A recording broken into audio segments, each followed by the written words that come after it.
fuck with rats. That's why your name Mouse. I'm gonna put it to you like this, bro. Whoa. Look, yeah, and yeah, you done fucked up, nigga. But look, it's like this. I'm not. First, I didn't fuck up at you anything. did fuck up. You did fuck.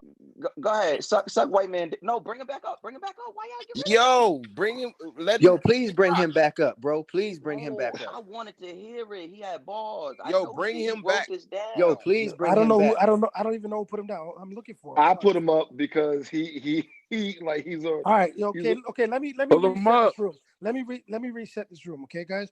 When we get lit back up here, somebody find lit. But listen, this I brought him room. back up. Okay. back up. So this room. Yeah. Hey, lit, hold on, lit, a lit, second. lit. Hold on, lit. Come with respect, bro. You Hold on can't a come second, crazy, bro. Come with No, no, respect. no. No. You Hold told on, me you hold wanted to on. talk to him, but don't disrespect little bro. Hold on. I'm resetting the room, guys. Listen. Yeah. This room has been a lot of important conversation, a lot of important opinions, and a lot of important standpoints. We need to keep this conversation respectful. I feel like everybody has been so far. So lit. I understand if you're passionate about something that Mouse is saying, and Mouse, I understand sometimes you get passionate, but let's just keep the respect thing because we have a lot of people here that need this information and these perspectives. So let's just keep it respectful. Yeah, I'm not gonna disrespect nobody. We on the app. You feel me? Like, yeah, we on the app. I'm just trying to keep it cordial for it's all everybody. good. Let him loose. Let him loose. I want him to have that same energy. Go ahead, get back to it. You said hip hop don't fuck with rats. In action. Go ahead. This nigga's so stupid. Like, Come on, lit. Wait, Talk where your did shit. He go? He ain't He lit no finishing. more? He finishing his. He might be on the phone or something. He here though. Yeah, he probably away from his phone. And then when he come back, just let him get crazy. But Hey, like yo, I was saying He before called you a he rat. came What on, you got to say about that? before he came on, like I was saying, that's the issue. I don't want it to get pinned down on rappers. I'm talking about all white people in the culture that don't step lightly. You gonna listen or you gonna let me talk? He back. Go ahead, lit. Look, it's like this, bro. Me and Glass was just talking about this. You feel me? It's not on you, it's in you. Hip hop ain't on you, it's in you. And people talk about the white people belong in hip hop. It's not a race thing, bro. It's a you thing. It's a either you not or you are. The reason I'm saying you not hip hop is hip hop don't hate on niggas like you hate on niggas. Hip hop don't just talk about niggas like you talk about niggas. And I've been in a few rooms and all you do is Lit, talk that's about bullshit. niggas, bro. Let's talk. Nah. Cause That's this Go ahead, lit. Go ahead. You this wouldn't goes. have no fucking diss records, bro. If that was Yeah, but look, this is the difference. This is the difference between a diss record and what this nigga's doing. A diss record is, nigga, I got a problem with you. Look, a diss record is, one question. you gonna let me finish or you gonna talk, nigga? Let the man talk. Let the man talk. God damn, cuz. Look, a diss record is, I got a problem with you. I'm addressing you by myself. I'm not addressing a bunch of other people. That's what bitches do. Respectfully. You feel me? You talking to a whole bunch of people, but is you gonna say it to these niggas' faces? And will have you said it to these niggas' faces? So you gonna walk up to him and tell him that he got no place in hip hop? I don't think so. Yes. I don't think so. But look. No, wait. But here's the real thing, bro. Is like I said, it's not that white people don't belong in hip hop. It's that, nigga, all music is ours if you look at it at any angle, bro. Rock and roll is ours. Rest in peace, Chuck Berry. Jazz is ours. Chuck Berry Blues is ours. Actually, Mother Rosetta started it. But did I say he started it, nigga, or did I say rest in peace, Chuck Berry? God damn, bro. You thought he started it. I heard it, but okay. Nah, you assuming shit like a bitch again, respectfully. Yo, this Hold on. You can't call nobody a bitch and then say respectfully. Yes, he can. Bro, come on, because it's an app. We on an app, so he could say all of that. We on an app. Doesn't make it respectfully though. Bring him back up. Let the dialogue ensue, bro. Come on. Stop move. Y'all gotta bring him up. Don't move him. Like, okay, but listen. How about because Mouse gonna get his chance to respond, bro. Y'all gotta let him get his chance. Don't do that. Like y'all, all that y'all no. This is focus on the conversation. This shit sounds. Your glasses. That's your man. Nah, but it's I not. know Liddy from around the way, but that's not. No, that sounds personal, that's not guys. This is but personal. Look, I want to ask because I can't ask him because they keep throwing him off the stage. He Mexican? I don't know. I thought he was black. Hey, yo, want me bring him back up, Mouse? Yeah, that's. I want y'all. I never wanted him to leave. Yo, I met him one time. I thought he was like a light skinned black dude, right? Yo, No? He here. Hey, No, hey, I'm black. Hold up. First off, I'm black. Let's stop all that. All right. Okay. But what I was saying is, first off, and I said respectfully because it is respect behind it. But what I said was you assuming shit like a bitch. If I call you a bitch, I call you a bitch, bro. But I ain't call you a bitch. So let's knock that off right there. It's fine. But what I'm saying is you assuming shit. No, it do. If you pay attention to what I said, then you understand what I said, and there wouldn't be no confusion. You just said, look. You keep talking. That's what I'm saying. I feel like I'm a tone it down so I can get the point, bro. But the point is, I said rest in peace, Chuck Berry. I never said Chuck Berry started rock and roll. Bro, I said that they took. Get to your point. Is you gonna let me talk to this man? Damn, can I get 10 cheerleaders off my ass? Hey, Anyway, hey, lit for real, G. Script, we on an app, bro. We on an app. I don't give a fuck. Lit, watch out, G. Script. Watch out. There's Don't no call nobody on the stage no fucking cheerleader. All right. Little That's enough nigga. of that, man. This isn't gonna get positive. So let's just move on. There's a couple new people on the stage. Shout out to Punch. Shout out to MC Serch. That's MC Serch, the homie. MC MC Serch. What up, Serch? MC Serch, what up, man? Punch, what up? Nino, what up? Much love, MC Serch. Yo, Punch, what's good? What's good, God? What's poppin'? Hey, I just jumped back in. I want Punch to just hear be what laying Serch back has in to the say on cut. this. I really want to hear what Serch got to say. Well, I just first of all I want to wish everybody a happy and healthy, and I obviously rest in peace to my man MF Doom, Zev Love X, and I obviously I came in this room to hear a lot of very intelligent and smart human beings that I respect a great deal talk about something that has been, brought to my attention since I'm 10 years old, because when I got involved in hip hop, there was no hip hop. There was just b-boying and rapping on stages and people doing graffiti on trains, and there was no ecosystem. There was no platform for all of us to make a living in this culture. So I was brought up to believe from the people in front of me that you were not supposed to be white and rap.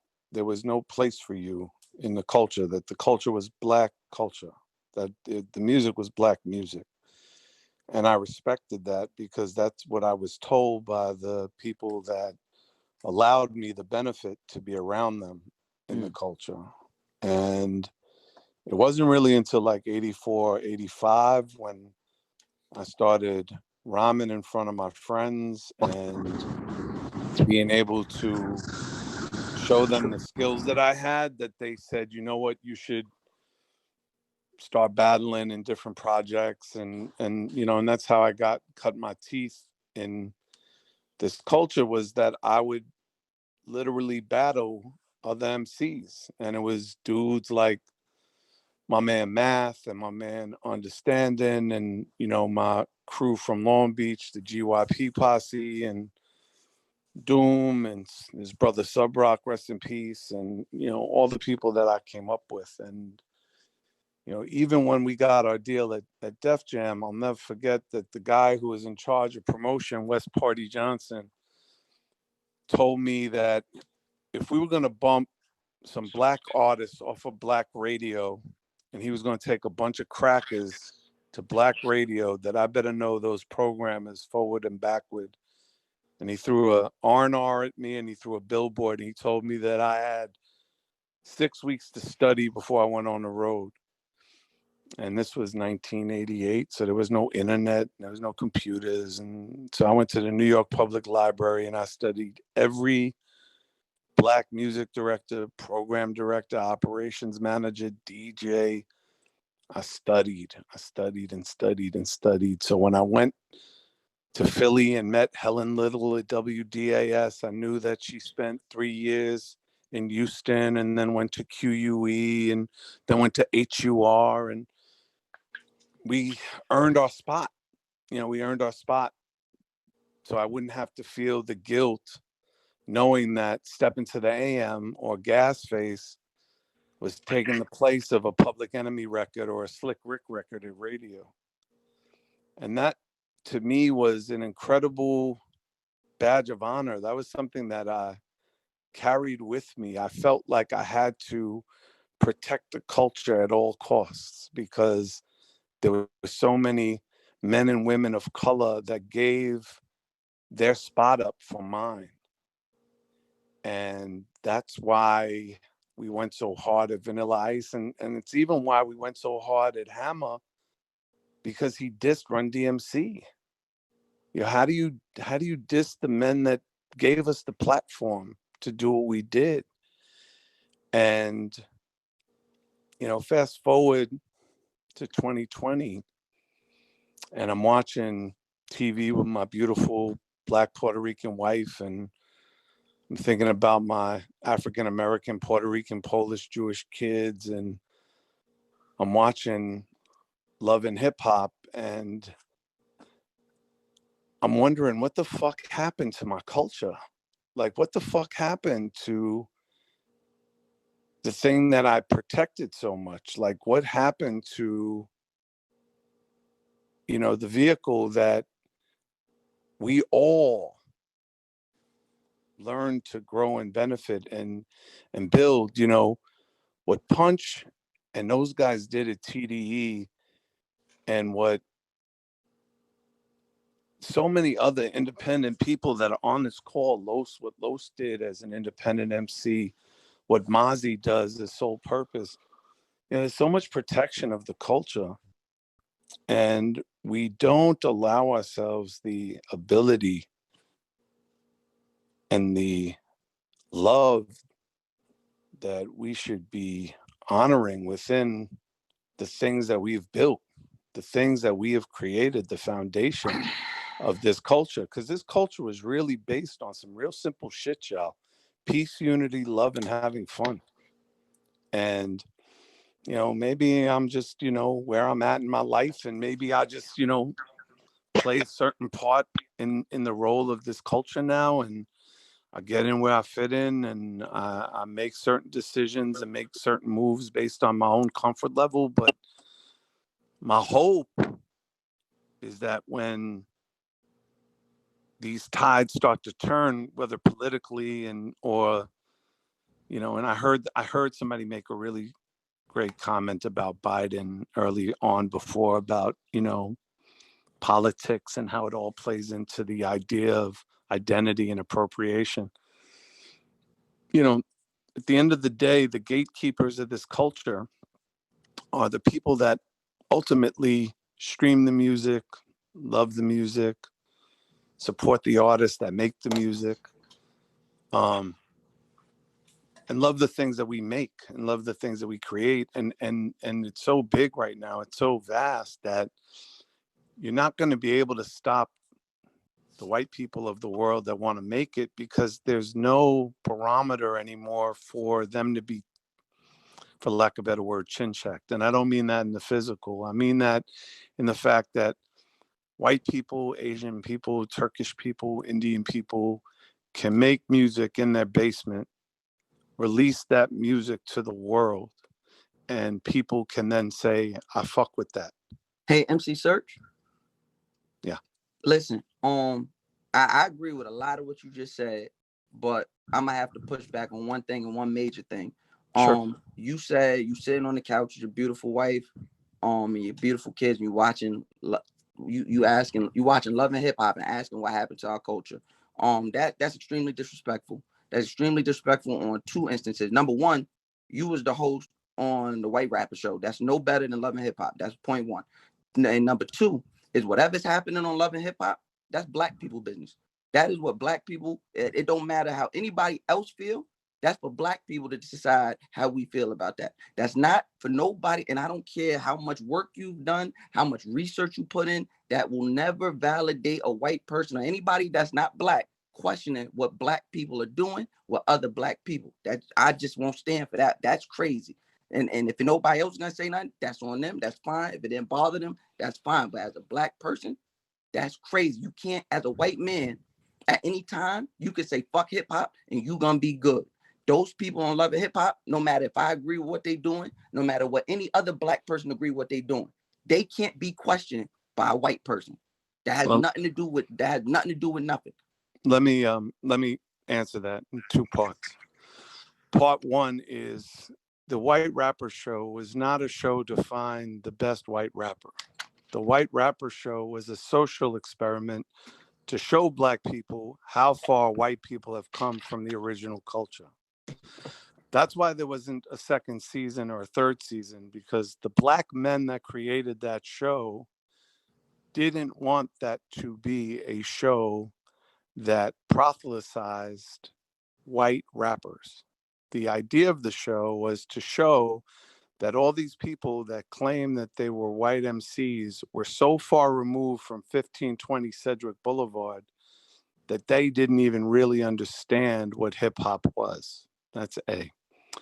The second thing that you talked about having an opinion, it's on public television. So I'm entitled as a person that what I gave you the, let me just finish my thought. Let me just finish my thought real quick. I won't take long. My opinion about what I see under the guise of hip hop is based on what I was taught by the people that allowed me the ability to be involved in hip hop. And hip hop is based on a very basic construct of MCing, graffiti, breakdancing, b-boying, and doing the knowledge.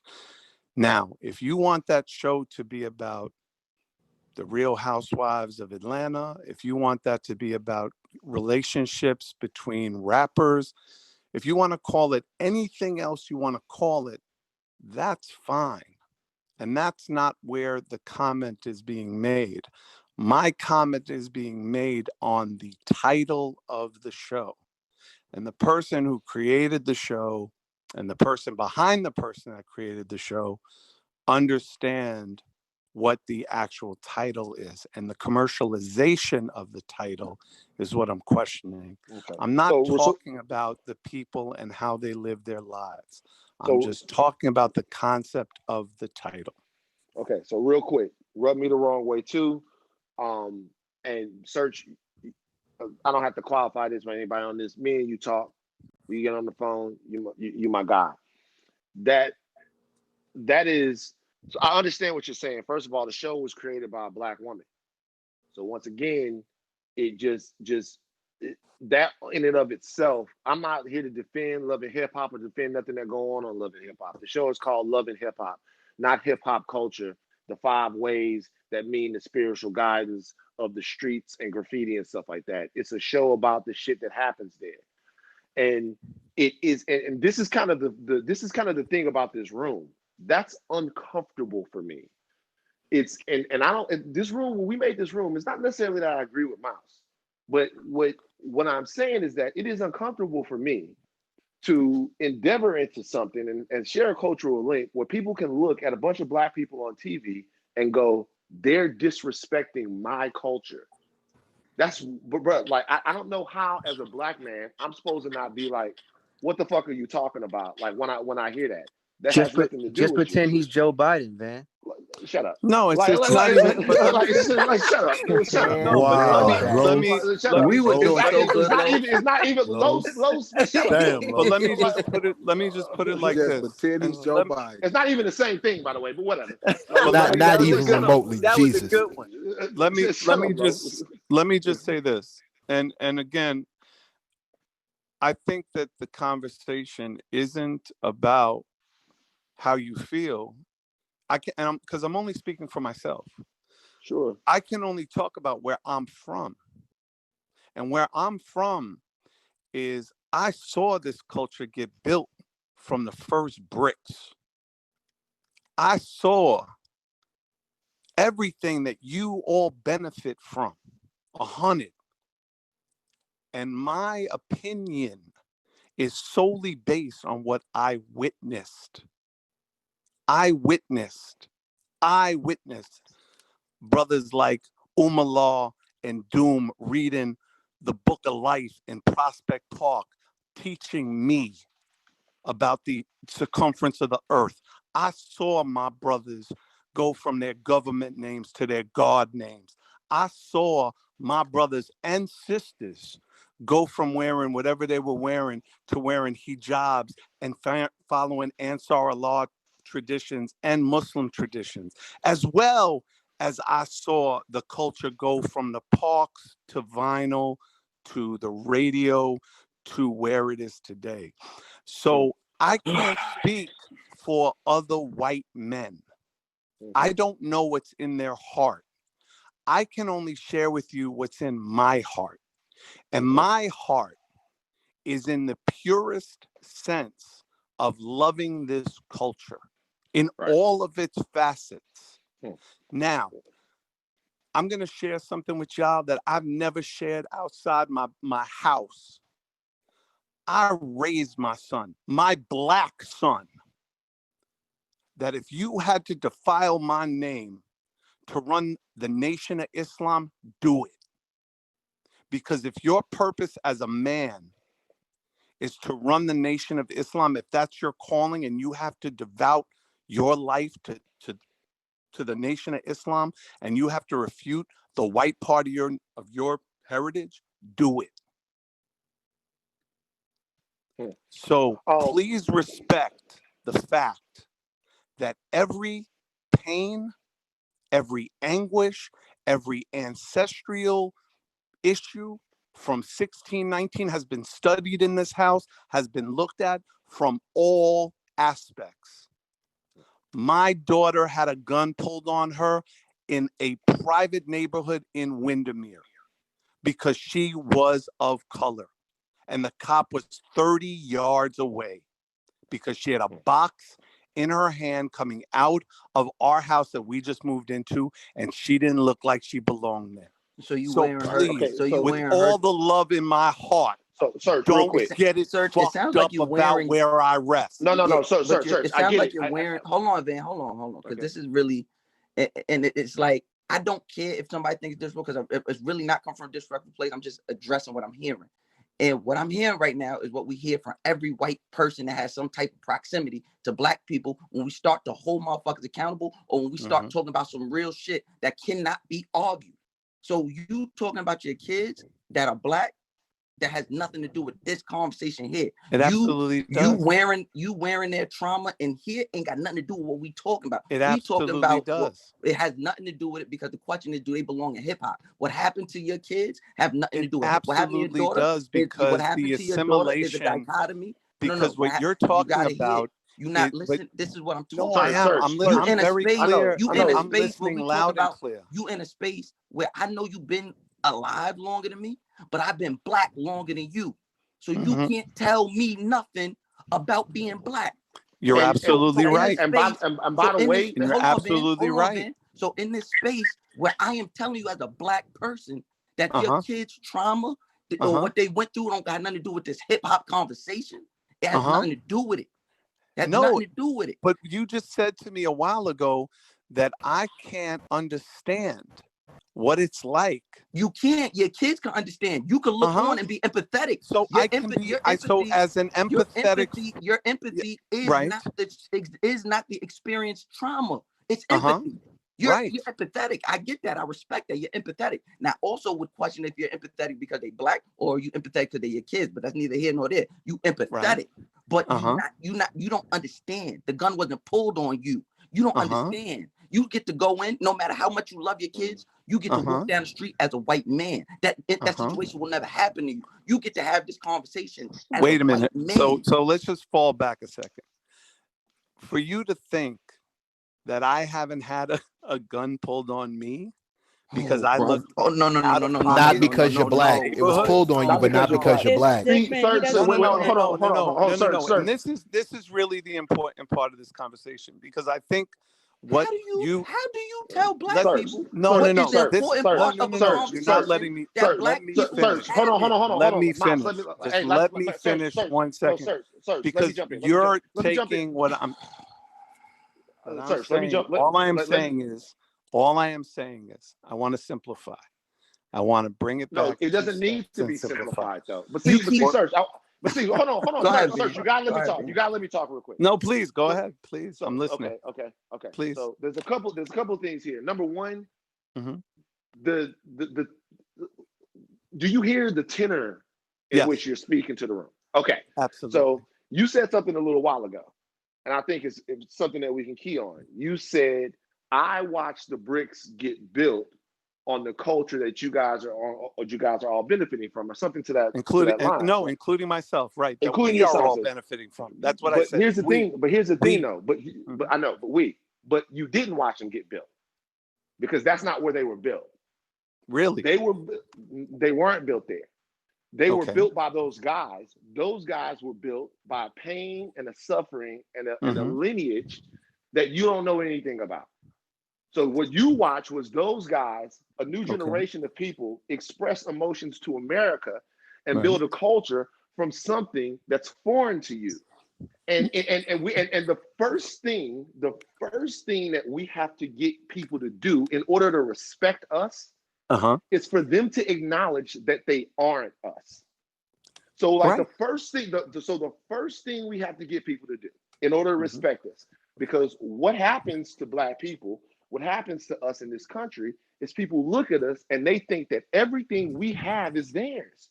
And do you know why? And do you know why they think that way? Because that's the way it's been. Everything that we've done to appeal to a mass marketed mainstream culture, right? And we've asked for permission. And so what happens in a situation like this, I don't even think you know you're doing it. You came into this room and you didn't mean to, but as you talk to us, you're dictating to us. You're telling us what's important. You're telling us what we should know. I think he was telling us. Nah, Bishop. You just gotta let the tab. What I'm saying, let's let Van finish. But so what I'm saying to you is, I don't think that you even know that you're doing it. And the thing about this is, this part is the legitimately frustrating part about being Black. I can't communicate to you that the way that you're speaking to the room on this particular issue is improper. I don't have the vocabulary to say, hey man, like what Mouse just said about your daughter and stuff like that. You want the people on this stage right here that are Black to go around and have a sob story talk? Do you want us to start lining up funerals and people? Do you want to, like, you can't do it unless you've done it. So what we can talk about is the music. Look, listen to Third Base when I was a kid. All of that. But we're having a conversation, and the reality of it is, it goes back further than you even think that it does.